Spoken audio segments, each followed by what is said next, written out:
अगला नंबर रशीद किदवई।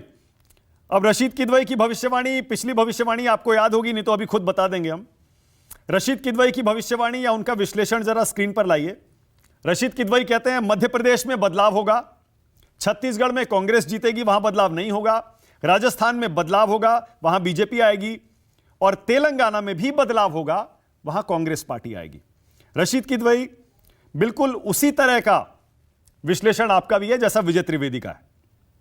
आपकी भविष्यवाणी पिछली भविष्यवाणी से मेल खा रही है या थोड़ा बहुत बदलाव हुआ है? नहीं मानक, मैंने पिछली बार भी जहां तक मुझे स्मरण है मैंने यही कहा था कि वक्त है बदलाव का, और तमाम राज्यों में एक्चुअली बदलाव की बात हो रही है।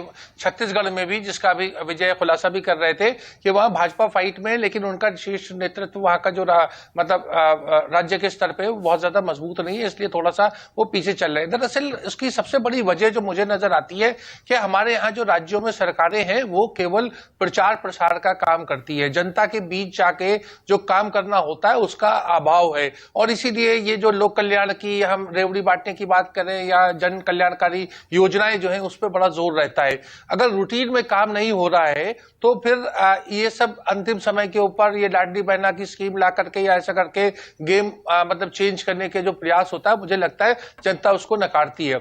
मध्य प्रदेश और राजस्थान के संदर्भ में एक और बात बड़ी महत्वपूर्ण है कि वहां के जो मुख्यमंत्री हैं दोनों, चाहे अशोक गहलोत जी हो चाहे शिवराज सिंह चौहान जी हो, वो खुद अपने जो शीर्ष नेतृत्व का, अपनी पार्टी के नेतृत्व के का विश्वास खो बैठे हैं। ये साफ जाहिर है, जग जाहिर है।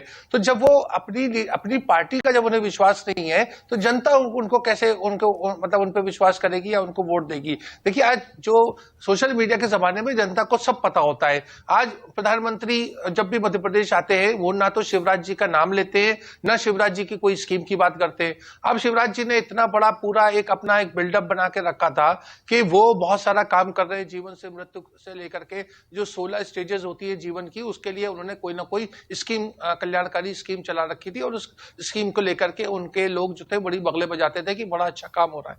अगर अच्छा काम हो रहा है तो उसको प्रधानमंत्री क्यों उसका जिक्र नहीं कर रहे हैं? अब आप राजस्थान चलिए, वहां अशोक गहलोत जी भी यही प्रचार प्रसार के पूरी उन्होंने पद्धति अपनाई हुई है, वही रास्ता अपनाया हुआ है। और राहुल गांधी कहते हैं कि हाँ मुश्किल है, 50-50 है, कांग्रेस का जीतना मुश्किल है। तो ये तमाम चीजें जो है साफ नजर आती है। इस तरीके से बीआरएस में वहां वंशवाद इतना ज्यादा बढ़ा गया, वहां के ऊपर भी तमाम स्कीम के ऊपर स्कीम वहां के ऊपर मुझे लगता है अब जनता को एहसास आया है। जैसे एक ऋषि कपूर की फिल्म थी, उसमें था अब लौट चले।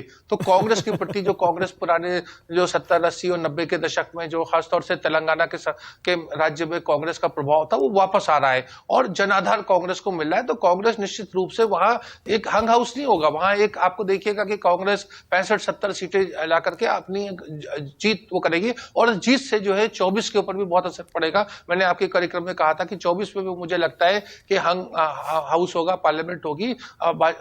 मोदी जी को या भाजपा को बिल्कुल एक जो था एक पूर्ण बहुमत जो है या सिंपल मेजोरिटी वो नहीं मिलेगी। ये मेरी भविष्यवाणी। मुझे लगता है मिजोरम में भी जो आप उसको शामिल नहीं करें, वहां के ऊपर भी ऐसे ही होगा, अनिश्चितता की बात होगी। जो सरकार है वो वहां पर वापस नहीं आ रही है। ओके, रशीद किदवई हर बार ये बड़ा कंट्रोवर्शियल सा अपना एक भविष्यवाणी देते हैं कि 2024 में हंग लोकसभा आने वाली है और फ्रैक्चर्ड मैंडेट होगा, किसी को बहुमत नहीं मिलेगा। उस पर बाद में आऊंगा।